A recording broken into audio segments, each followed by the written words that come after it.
Have you ever heard the story of the eruption of Mount St. Helens?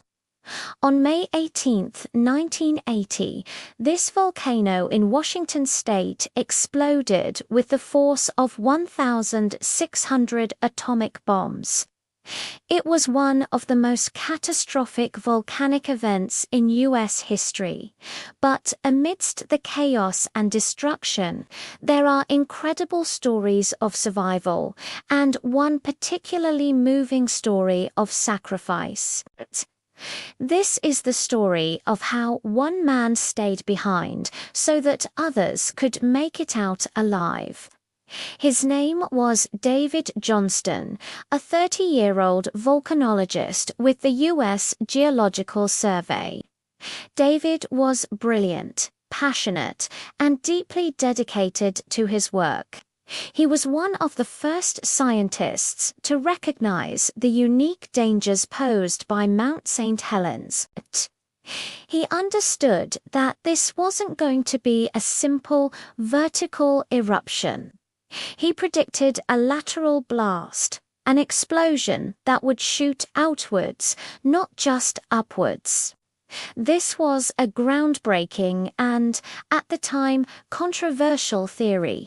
Because of his expertise and his warnings, authorities established restricted zones around the volcano, keeping the public at a safe distance.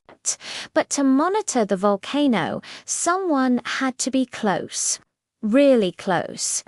On that fateful morning, David was stationed at an observation post just 6 miles north of the summit. It was a lonely and dangerous job, but it was vital. His task was to watch the volcano's every move and report back. At 8:32 a.m., the mountain began to collapse. The massive landslide he had feared was happening.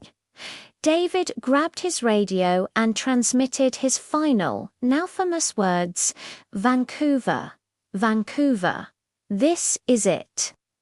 Seconds later, the lateral blast he had predicted erupted from the volcano's side, traveling at supersonic speeds, consuming everything in its path.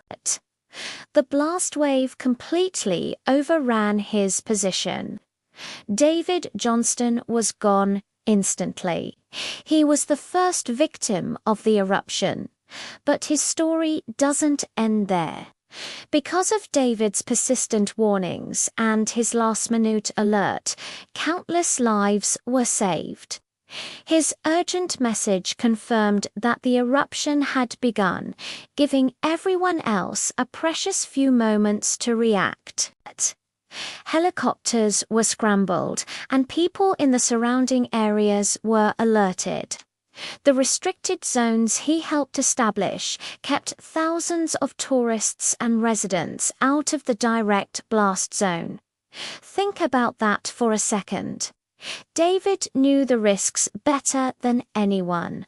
He chose to be in the most dangerous spot, not for fame or glory, but for science and for public safety.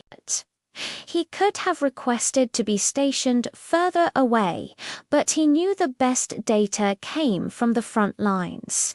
He put his duty above his own safety, providing the critical information that allowed so many others to escape. He stayed behind so that they could make it out. In the aftermath, 56 other people tragically lost their lives. But that number would have been catastrophically higher without David Johnston's work. His colleagues and friends remember him as a cautious scientist, not a daredevil. He wasn't reckless, he was just incredibly dedicated. He gave his life in the pursuit of knowledge and in the service of others. Today, the ridge where his observation post once stood is named Johnston Ridge.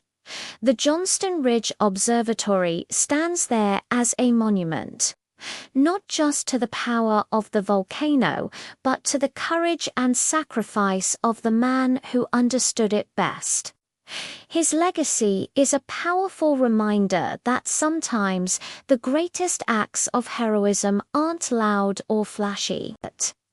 Sometimes it's the quiet dedication, the commitment to doing the right thing, even when it's the hardest thing. David Johnston's story is a testament to the human spirit and the profound impact one person can have. Thanks for watching, and if you found this story as moving as I did, please consider subscribing for more.